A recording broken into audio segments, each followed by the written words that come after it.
Hello, curious explorers. Have you ever wondered what it would be like to hold a whole world in your hands? It sounds like something from a magical story, doesn't it? But what if I told you that you could create your very own miniature world, teeming with life, right inside a simple glass jar? That's exactly what we set out to do. We decided to build a pond in a jar, a tiny ecosystem that could survive and thrive all on its own.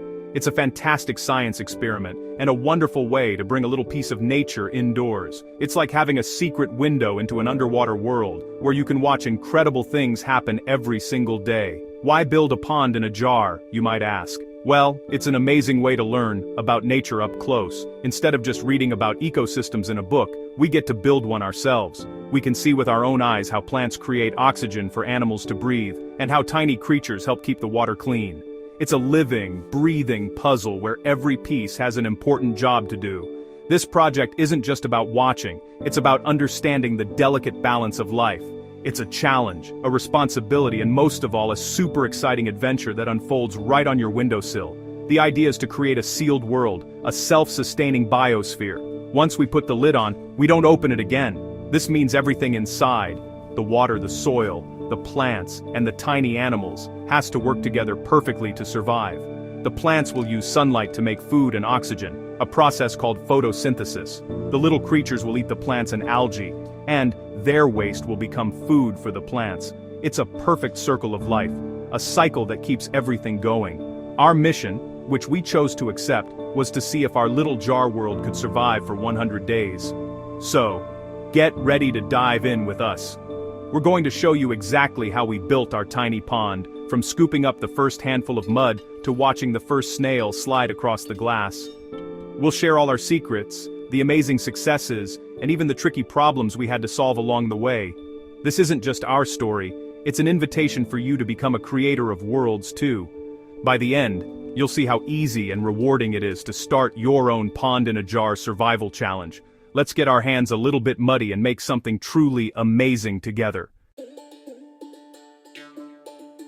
Every great adventure starts with a plan. Before we could build our pond, we had to think about what makes a real pond healthy.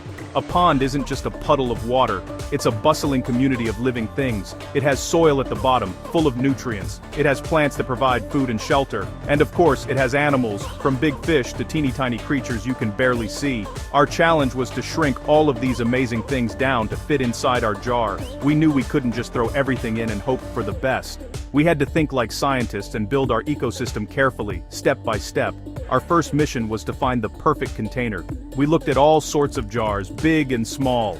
We decided on a large, clear glass jar with a wide opening. A clear jar would let us see everything happening inside, like having front row seats to the best nature show ever. The wide opening was important because it would make it much easier to place our soil, plants, and water inside without making a huge mess. We also needed a lid that could seal tightly. This was super important for our 100-day challenge, as we wanted to create a closed system that could look after itself without any help from the outside world. Next, we had to decide where to get our materials. We could have bought everything from a shop, but we wanted our pond to be as natural as possible. So, we decided to go on a field trip to a local healthy pond. This was the most exciting part.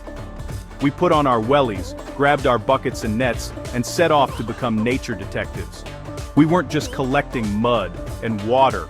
We were borrowing a tiny piece of an existing, thriving ecosystem. By taking materials from a real pond, we hope to bring all the invisible, microscopic life, like bacteria and other helpful microbes, into our jar. Our goal at the pond was to collect a little bit of everything. We needed some of the sludgy soil from the bottom, which is packed with nutrients.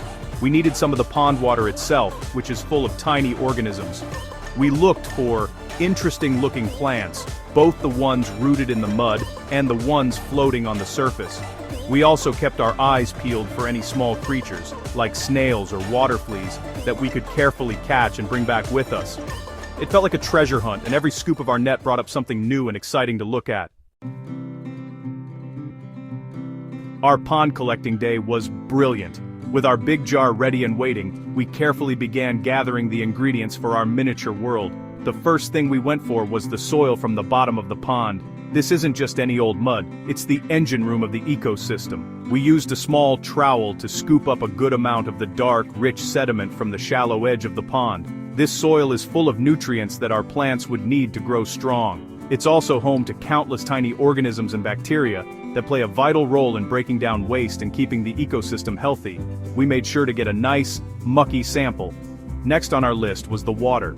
We didn't just use tap water, because tap water has chemicals like chlorine in it to make it safe for us to drink, but those chemicals can be harmful to delicate pond life. Instead, we carefully filled our bucket with water directly from the pond. This water was already a living soup. If you look closely, you could see tiny little specks zipping around. These are minuscule creatures like Daphnia, also known as water fleas, and copepods. They are a crucial part of the food web, and having them in our jar from the start would give it a fantastic head start.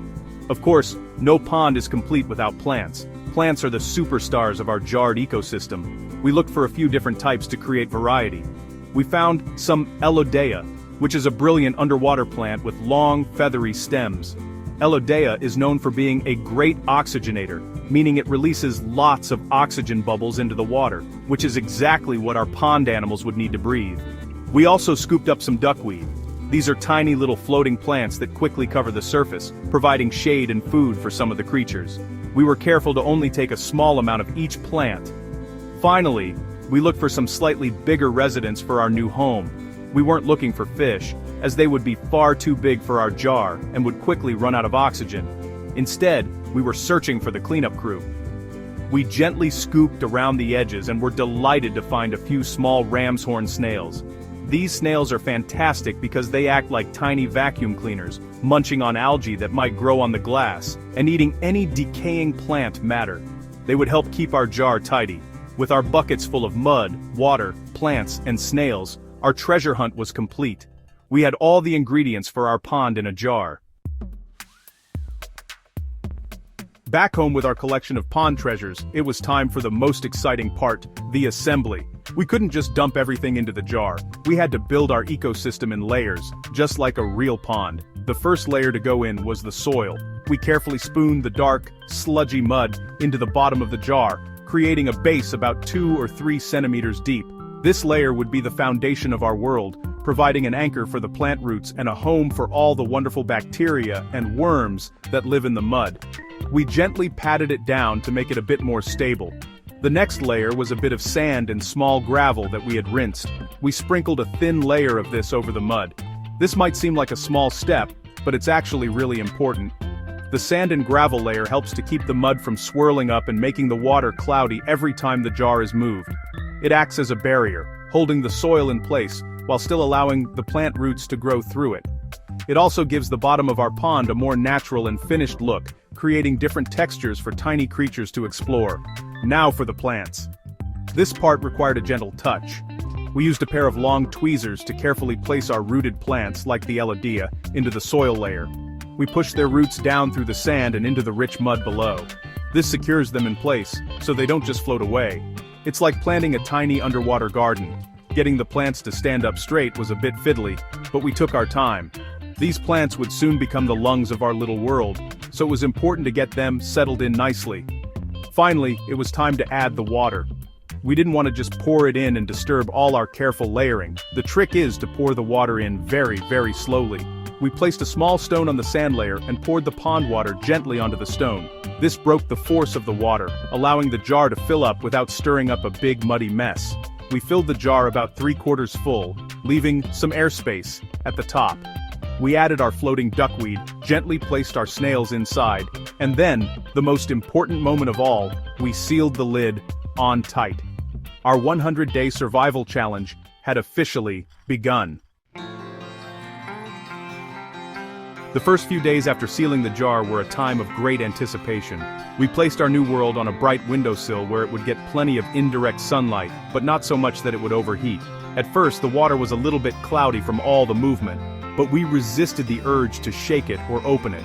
We knew we had to be patient and let things settle down, and settle they did. By the second day, the sediment had sunk to the bottom, and the water began to clear. It was like a curtain rising on a brand new stage, and we were about to see the first act of our pond's life. Our eyes were glued to the jar, and we quickly started to notice movement. The ram's horn snails were the most obvious inhabitants. They began their slow and steady exploration of their new home, gliding gracefully up the glass walls and across the leaves of the plants. They were already doing their job, nibbling away at tiny bits of algae that were starting to form. Then, we spotted the smaller creatures. Tiny white specks, the daphnia and copepods we had collected, were jerking and zipping through the water.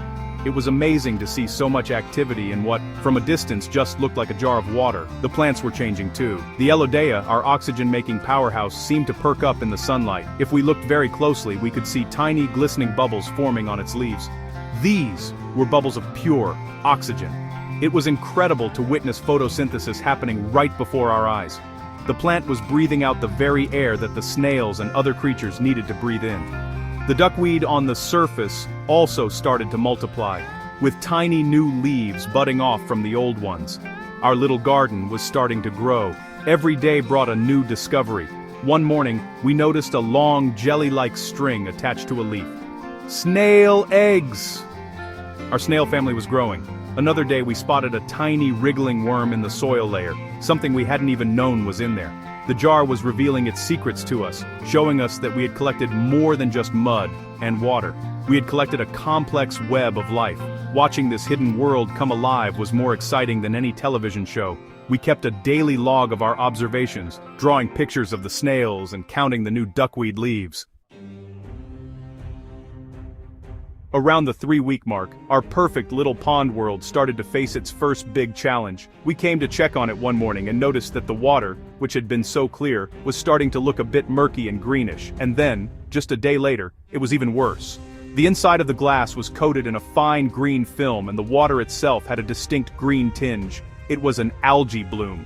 Now, while some algae is normal and actually provides food for creatures like our snails, too much of it can be a very bad thing. It was a sign that something in our little ecosystem was out of balance. The problem with a big algae bloom is that it can use up all the nutrients in the water really quickly.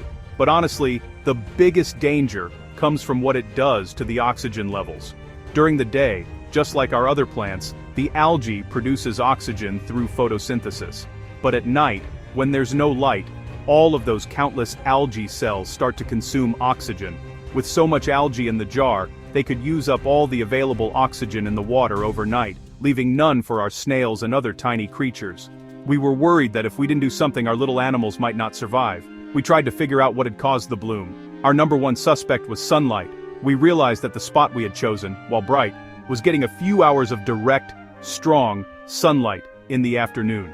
This intense light was like a super fertilizer for the algae, causing it to grow much faster than our bigger plants or our snails' appetites could handle. The balance had been tipped in favor of the algae, and it was taking over the jar. The beautiful, clear world we had built was slowly disappearing behind a green curtain. The cloudy green water also made it much harder to see what was going on inside. Our daily observations became difficult. The snails were still moving, but they were harder to spot. We couldn't see the tiny daphnia zipping around anymore. It was a bit disheartening to see our beautiful project looking so sick. We knew that because this was a sealed ecosystem, we couldn't just change the water or scrub the glass. We had to find a solution that would work from the outside, a way to help the jar fix itself. We had a real problem on our hands, and our 100-day challenge suddenly felt a lot more challenging. We couldn't just stand by and watch the algae take over our precious pond world. It was time for Operation Pond Rescue. Our first and most important action was to tackle the root of the problem: too much direct sunlight. We moved the jar from its spot on the sunny windowsill to a different location in the room. This new spot was still bright, so the plants would get the light they needed for photosynthesis, but it would only receive indirect light. We hoped that by reducing the intensity of the light, we would slow down the algae's growth and give the rest of the ecosystem a chance to catch up. Our next move was to trust in our cleanup crew. We had put the snails in the jar for this very reason. We watched them closely, and sure enough, they were hard at work. They moved across the glass, and as they went, they left clear trails behind them where they had eaten the algae. It was like they were tiny lawnmowers on a green, glassy field. It was a slow process, but it was happening. Our faith in the power of our snail janitors was renewed. We cheered them on from outside the jar, hoping they were hungry.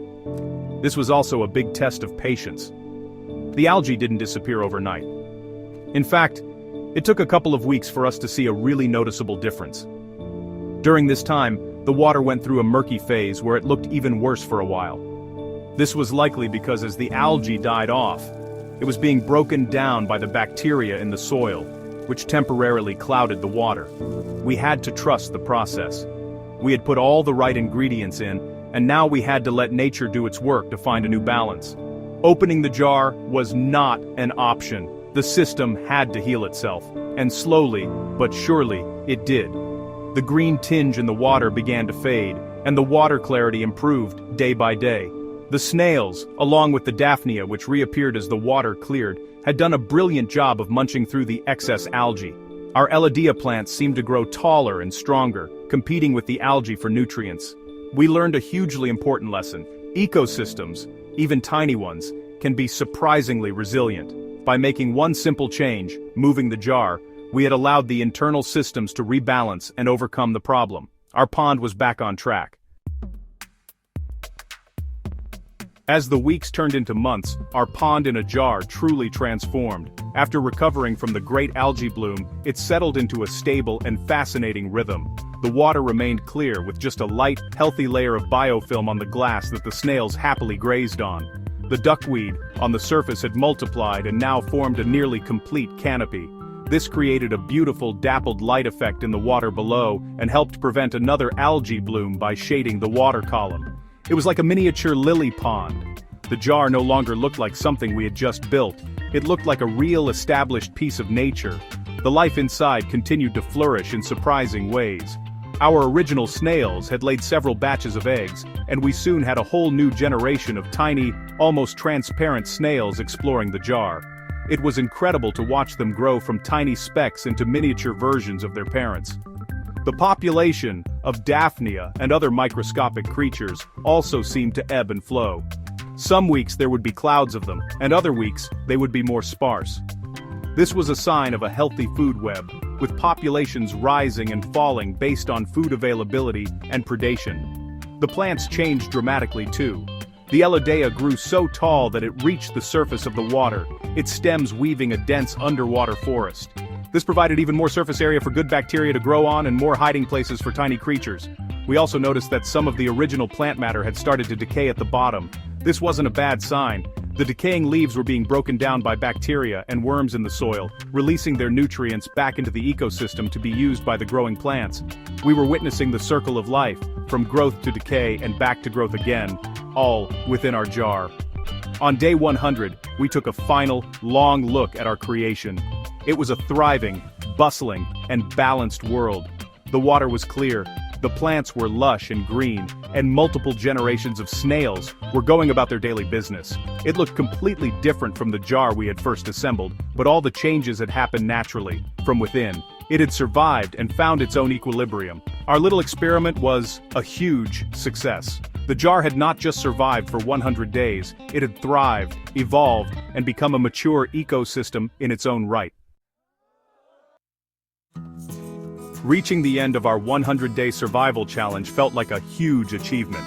Looking at our thriving little world, we realized we had learned so much more than just how to build a pond in a jar. We learned about the power of balance. In the beginning, we gave the jar too much light, and the algae took over. It showed us how just one small thing being out of balance can have a huge effect on a whole ecosystem. But we also learned that ecosystems are strong. By making a simple change and being patient, we saw our pond heal itself. Nature has an amazing ability to find its balance if given a chance. This project also taught us to look closer and appreciate the small things. Before, we might have walked past a pond without a second thought. Now we know that the mud, the water, and the plants are all part of a complex and busy world.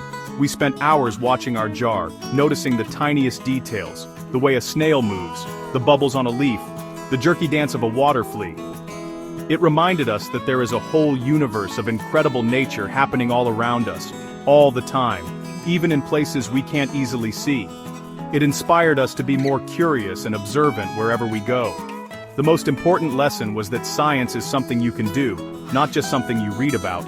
This experiment didn't require a fancy laboratory or expensive equipment. We made it with a jar, some mud, and a big dose of curiosity. It showed us that anyone can be a scientist and an explorer. You can ask questions, make predictions, and observe the results right in your own home. It's a hands-on way to understand big ideas, like photosynthesis, food webs, and life cycles. And the best part is, it's so much fun. So what are you waiting for? We encourage every single one of you to try this for yourselves. Find a jar, go on a nature treasure hunt, responsibly of course, and build your own tiny world. Don't be afraid if you face challenges like we did. That's part of the learning process. Your pond might not look exactly like ours, and that's what makes it so special. It will be your very own unique ecosystem. It's a wonderful project that connects you with the natural world and proves that sometimes the biggest and most exciting adventures can be found in the smallest of places.